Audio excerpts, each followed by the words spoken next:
don't like bananas in your cereal. Hey you guys, what's up? Welcome back to my channel. Hi, how are you doing? What's up? What's up? It's Friday. What's up? Hey, hey, hey, hey. Okay. Say hey guys. So, it is Friday, and me and Nate are happy about that. Hey, I also have peach oatmeal. Have you ever had? I'm gonna have some. You want some? Mm-hmm. You do? Okay. You can get some right now. Yeah, you can have some. Does it have milk in it or not? Yeah, it's good. You'll like it. So I just thought I would live stream and talk with you guys a little bit about life. It's the weekend. I figured we could discuss the struggles that we have when we're in our recovery, because now, you know, we're dealing with life, and sometimes life is hard, especially when you're sober, because you don't have drugs and alcohol to numb the pain anymore. So that's what I wanted to talk about.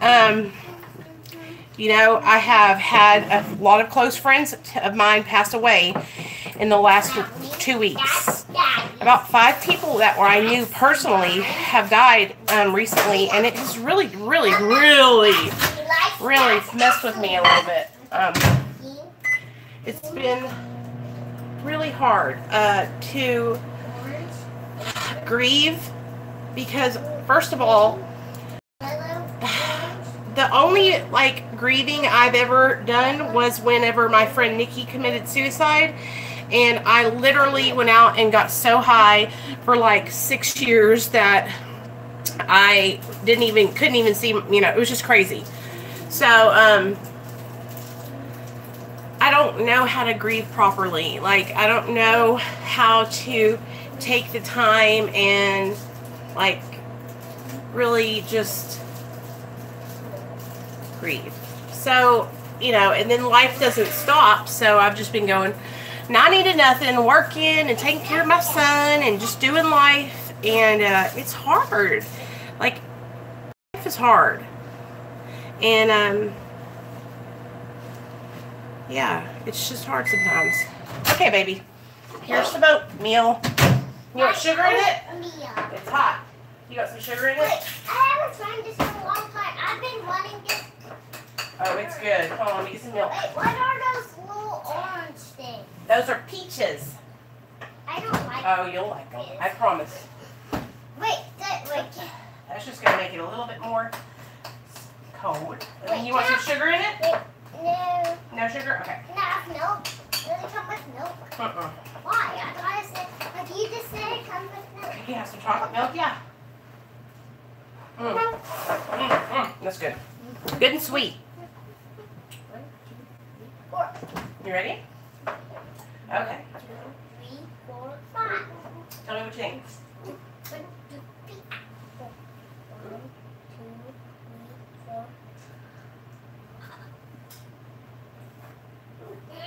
Why didn't you make me try it? Why didn't you make me eat it? Okay. Hold on.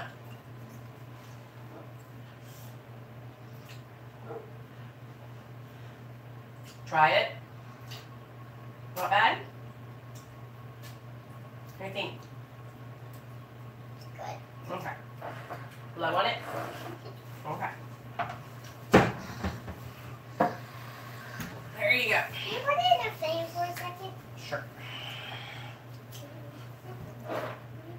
I'm cooling his oatmeal down in the fan, y'all. This is what we do. How about it? Okay. Oatmeal's good, huh? Let's get another bite.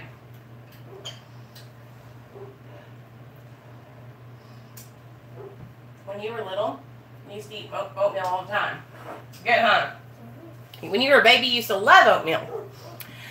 So, anyway, it's just been difficult, like, thinking about my friends and them being so sad that, you know, suicide was an option.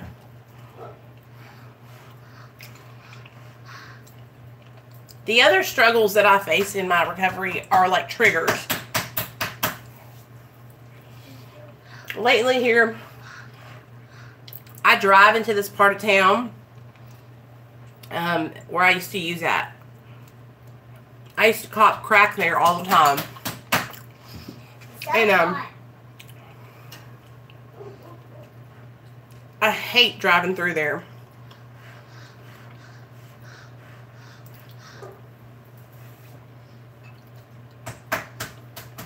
It has like an overall darkness to the neighborhood, like just spooky. Mama loves a banana. Huh, buddy? 1, 2, 3, 4, But 5, 6, 7. my friend Carla, I just figured out she has a damn YouTube channel, 5,000 subscribers.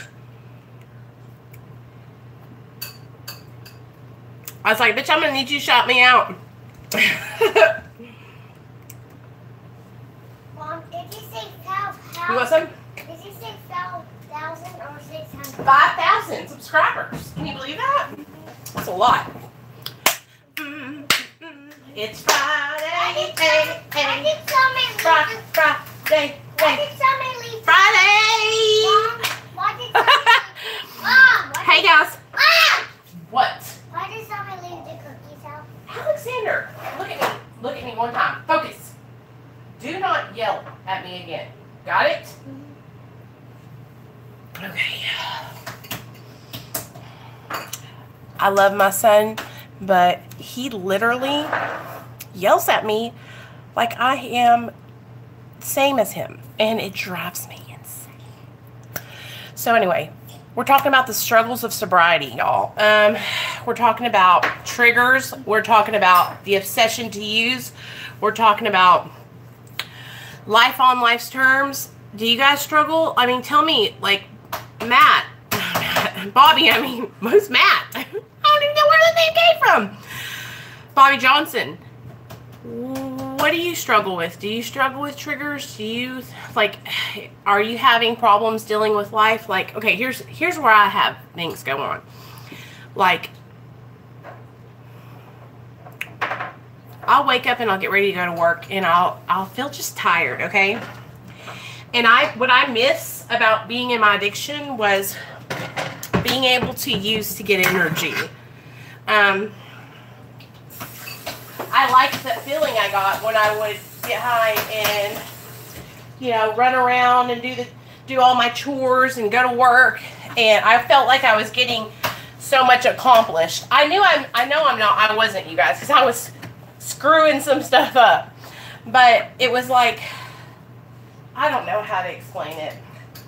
I just feel like lately here, I feel like a lot of my videos are, you know, pretty positive, and I feel like I don't want to give you guys, I don't want to, like, make y'all feel like because maybe you're having struggles, or maybe you're triggered, that it's not normal. Like, totally normal. And I'm different though. Like, I still get the same amount of triggers. I still get a lot of, like, life on life's terms, dealing with life kind of situations.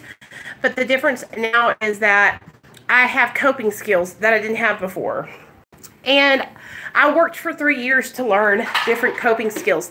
Like, being on here and talking to you guys, this is one of my coping skills. Like, social media is one of my coping skills. Like, I talk to my people, and I work hard on building engagement with my followers, and I try to, like, get to know you guys personally, because I want to build, you know, I want to build a relationship with the people that follow my journey.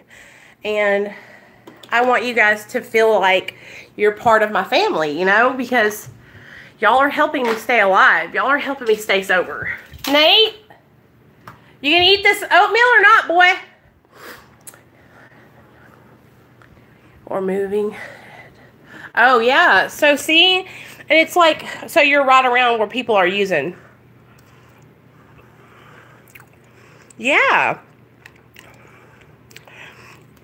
And it's really hard when you're right there in the middle where other people are getting high. Because I'm gonna teach you something right now. Last night I was doing big book study with a girl I sponsor, and we were reading, which chapter we were in more. I think we were in more about alcoholism, and in the chapter it talks about how us addicts and alcoholics, we don't want to think that we're different than anybody else.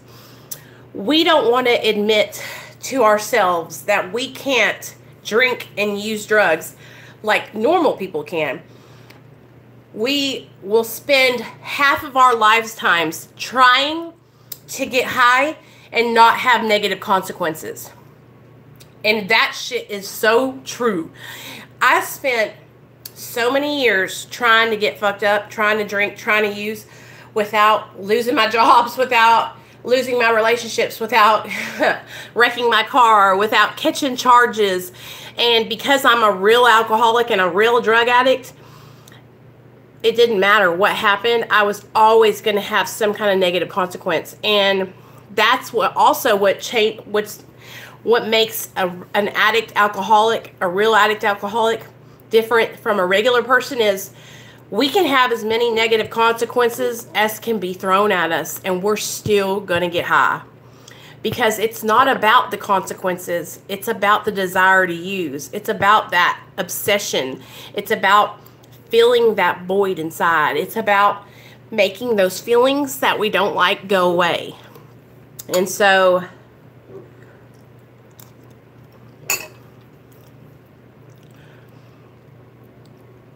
when we use drugs and alcohol, it gives relief. A lot of people use drugs and alcohol to let loose or party or do something like that. Addicts and alcoholics, we get fucked up. We use drugs and alcohol to feel better. We use drugs and alcohol to take the edge off. We use drugs and alcohol to shut out the voices in our head, to get rid of the pain. Yeah? A lot of us, you know, we used because of trauma from when we were younger. And so in order to get past that trauma and get through and to recover and get into recovery, we have to address the core issue, which was what made us start using in the first place. Like for me, I was hella insecure and hella very just like nervous and full of anxiety. And I know you guys probably can't believe that, but that is real talk.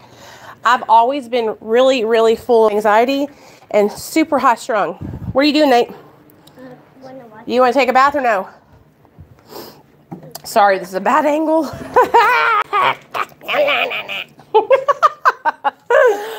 So I self-medicated ever since I was a young girl. Like, I used to self-medicate with Benadryl, y'all.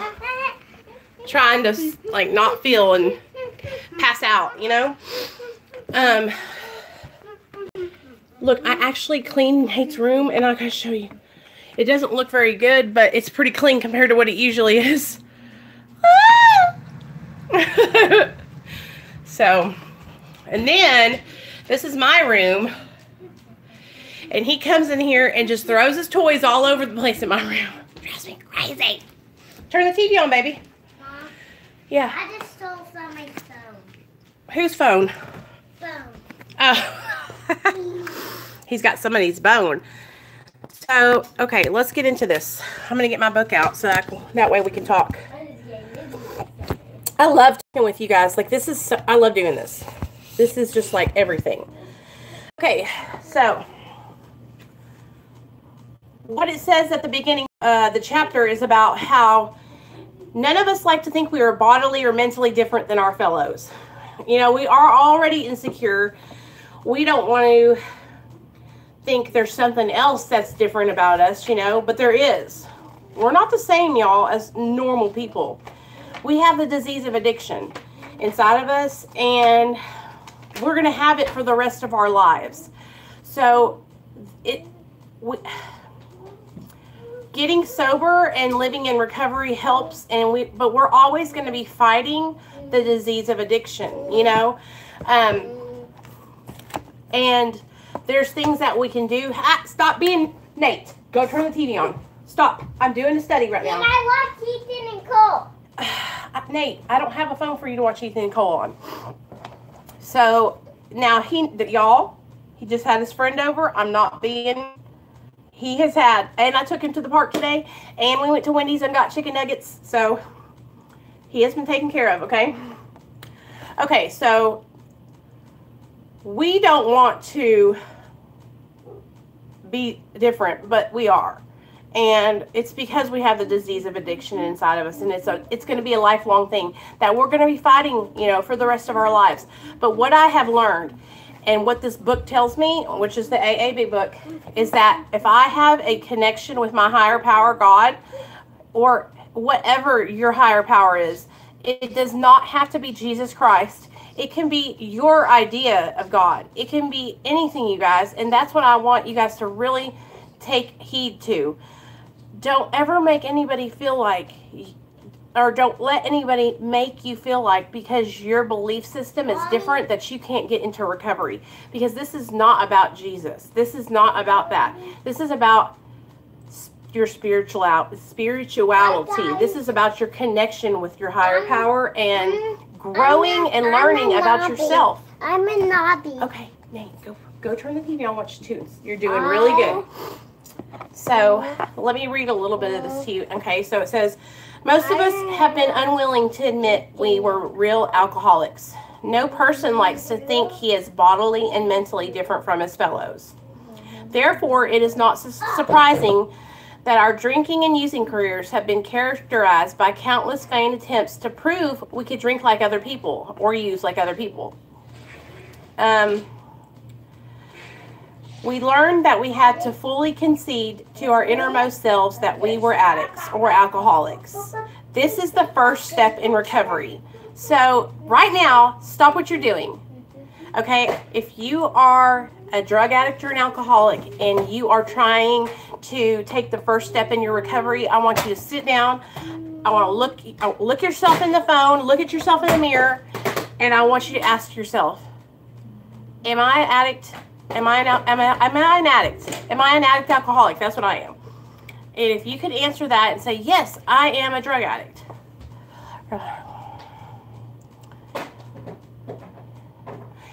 That's right. If you can look at yourself and say and fully concede to your innermost self, to your mind, like get down, look at yourself and say, I got a problem. I need some help.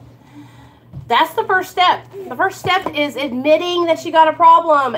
The second part of it is accepting and coming to believe that a power greater than you, could be the group, could be your sponsor in the group, could be the universe, nature. It could be, anything, you guys, can restore you to sanity. If you can believe that somebody else believes in you, then that's just right there. It's changing your perception, because the disease of addiction is a disease of perception.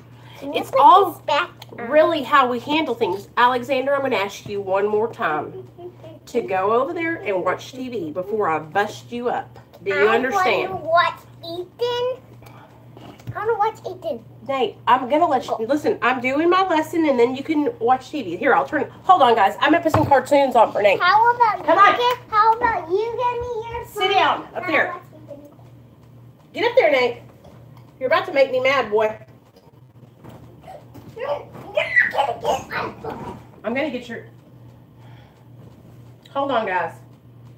This is important, Nate. Me and my friends are studying so we can stay sober. You know what sober is, right? You shouldn't just talk to them and you should just look at them crazy.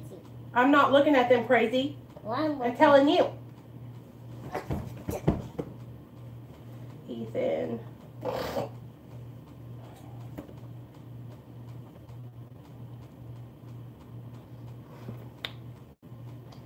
Here. Lord.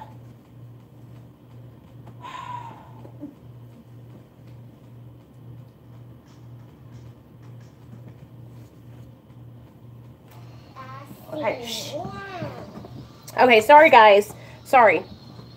So, anyway, this is another thing it says in here. It says, the delusion that we are like other people, or presently maybe, has to be smashed. We alcoholics or addicts are men and women who have lost the ability to control our drinking or using. We know that no real alcoholic or addict ever regains control. So, like, we can stop using for 15 years, you guys, and then pick up one drink or one drug, and we will be back to right where we started, because the disease of addiction is progressive. It gets worse, never better. Like right now, I haven't used in 3 years. My addiction is literally doing sit-ups inside of me. And it's like, oh yeah, when Nicole decides to relapse, if she ever, you know, that's what it's thinking in my mind. It's telling me that, oh, nobody will know Nicole. It's so cunning, baffling, and powerful, because the disease is like my other personality. The disease of addiction is like the Nicole who doesn't want to do good. It's the Nicole who steals when she goes into places. It's the Nicole who manipulates and hurts other people. That's my addiction. That's that Nicole. And I know that it's inside of me. It's a part of me, you know. And I try to feed the good Nicole, this Nicole, good information and study and learn about my addiction, because I know that if I am slipping, okay, y'all know what I mean. If I am struggling and I'm not spiritually fit and I'm not connected and talking to my higher power daily, I could run into a situation where somebody offers me drugs, and because of this, it's like this. Things line up. When relapses happen, they happen in our minds months before we ever go out and use. They happen, we start thinking maybe about something. And so it could be 3 months in advance that I'm already relapsed in my mind, and I don't do the action until 3 months later. Do you understand what I'm saying? Because we have to go back and forth, and a lot of us have been in and out of the program of AA or NA, and so we'll catch ourselves and go back and catch ourselves and go back. It's just so hard. Okay, so let me see. All of us felt at times that we were regaining control, but such intervals, usually brief, were inevitably followed by still less control, which led in time to pitiful and incomprehensible demoralization. I have been in the rooms. I think it's so good.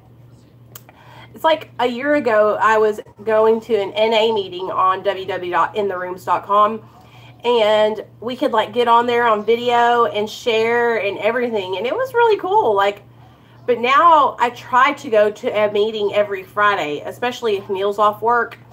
Fridays and Mondays are the days that I like going, because like I have kind of established a relationship with the people in those meetings, you know. We are convinced to a man that alcoholics of our type are in the grip of a progressive illness. Over any considerable period, we get worse, never better.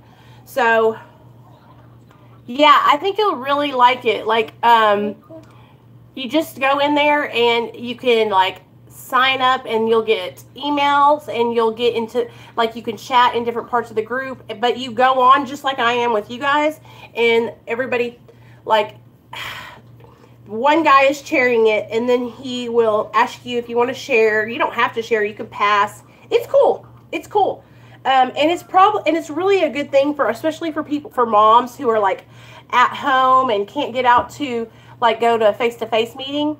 But also, Bobby, like I've got, we do like medically assisted recovery anonymous meetings on Facebook.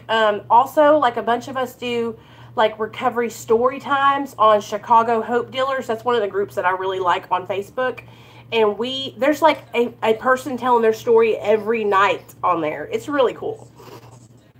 But so this book tells me that I'm in the grip of a progressive illness, and that my illness is going to get worse, never better.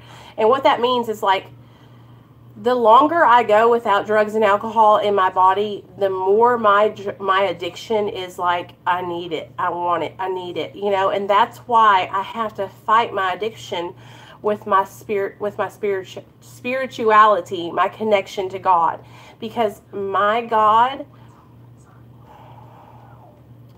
He has not taken my addiction away from me, but He has given me so much strength. And I talk to Him every day, you guys. And He's my God. Like, I'm not talking about, it doesn't have to be yours. Like, this is my friend. I talk to Him every day. I ask Him to guide me and to show me how to live every single day. And I'm human and I make mistakes. Like, I screw up, y'all. I screw up. Like, I hurt other people's. Yeah, you're welcome. I hurt other people because I have a loud mouth and I say things without thinking sometimes. But I'm going to tell you this. And this is what's different from me from what was when I was in my addiction. I'm aware now when I hurt somebody. I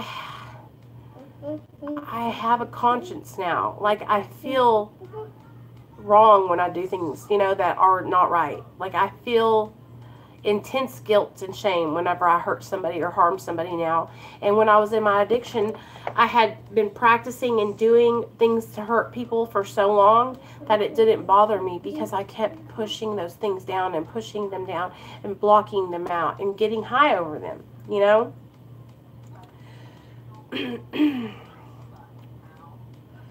So, yeah. Okay. In some instances, there has been brief recovery, followed always by still worse, a relapse.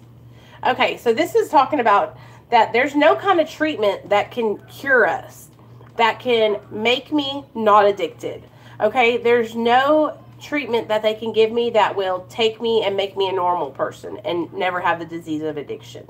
Like, the disease of addiction is a chronic illness, and without constant recovery and treatment, we will relapse. Like, I'm telling you guys, I have been trying to get sober for 10 years, okay, off and on, back and forth, and without continued constant recovery treatment, without me living in the solution 24/7, it's so easy to find myself slipping back in old behavior.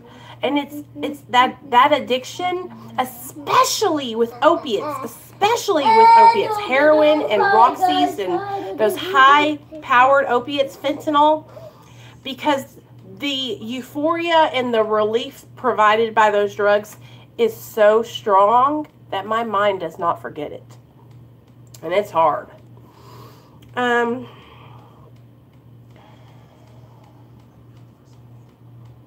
Okay, despite all we can say, many who are real alcoholics or addicts are not going to believe they're in that class. By every form of self-deception and experimentation, they will try to prove themselves exceptions to the rule. Therefore, non-alcoholic or non-addict. If anyone who is showing inability to control his drinking or using can do the right about face and drink like a gentleman, our hats are off to him. Heaven knows we have tried hard enough and long enough to drink like other people. So here are some methods we have tried. Okay, you guys, tell me, y'all have done these before. Drinking beer.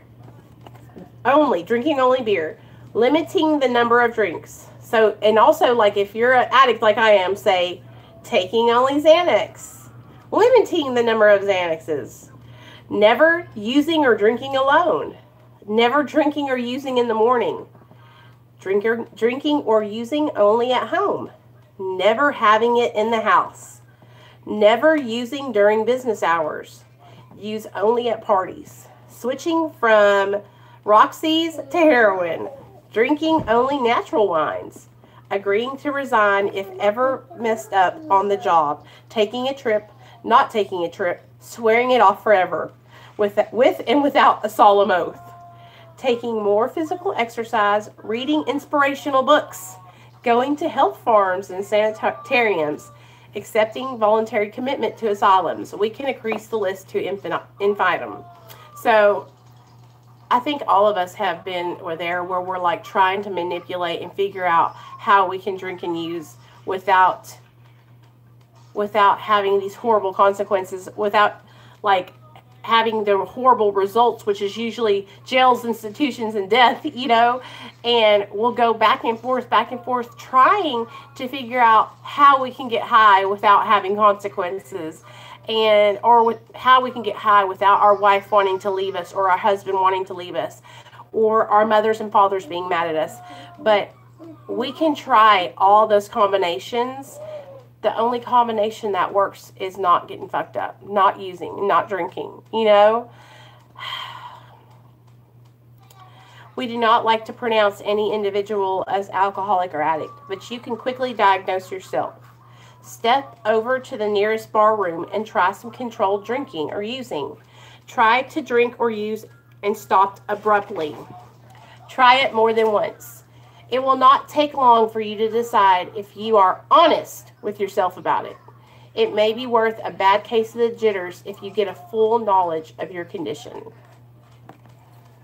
So I remember when I was first getting into recovery, and I was at that stage where I wanted to get clean, but I was also didn't really know if I was an addict or not. Like, I might be an addict, and I would lay out these yets. So I would get a piece of paper, and I would write down all the things I hadn't done yet in my addiction or because of my addiction. And by the time I got to where I'm at now, you guys, every single yet that I had written down, I had done. Well, I haven't used a needle yet. Shut up. Well, I would never use a needle after somebody else. Dug a needle out of the dumpster, used it after somebody else got hepatitis C. Oh, I would never trade sex for money.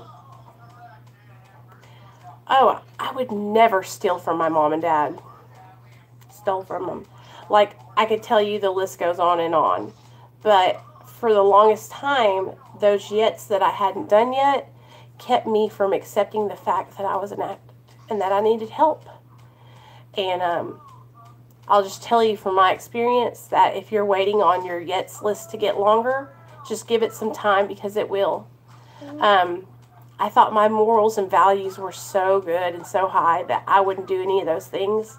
But when the disease of addiction gets its cold, freaking grippy ass hands around your neck and you're desperate for your next fix, you'll do anything.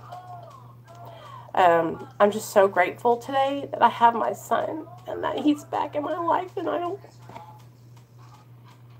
I'm so grateful to have Nate, because he drives me insane, you guys, but I love this kid with all my heart. He is my everything, and he saved my life. If it wasn't for him, I wouldn't be here. And I'm so grateful that God has given me another chance to be his mom. Because more than anything in the world, that's what I want to be, is a good mom, you know? So I just wanted to share a little bit of that reading with you guys and kind of help you decide, like, if you're struggling and you don't know whether or not you're an alcoholic or an addict, and you're trying to decide, like, maybe this will help you, you know? I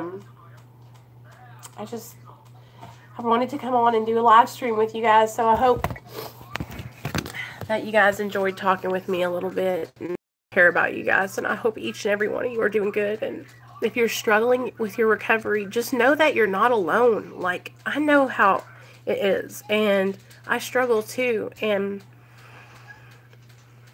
we just have to be strong and help each other. And that's the main thing, is like, if we just stay connected, it helps so much. The support and the networking with other addicts and alcoholics helps so much. Hey, Sonia. Thank you. It has just been such a whirlwind of 3 years. I never thought that I would get sober. I never thought I would get my son back. You know, I thought when Nathaniel got taken from me, I thought that was the end, you know, and it wasn't. And I'm so glad it wasn't. But I really want you guys to get excited for tomorrow, because I'm going to upload a video tomorrow evening, and it's going to be with my mom and my dad and my sisters, and I'm going to vlog, and you guys are going to get to meet them. So I really hope you guys will stay and subscribe to my channel and watch that tomorrow. I think you enjoy my family. But anyway, I could sit here and talk to you guys forever. If you're struggling with addiction, please reach out to me. I'm going to put my email in the description box, and you can always message me on Instagram at Nicole Pludre. All right, guys. Bye.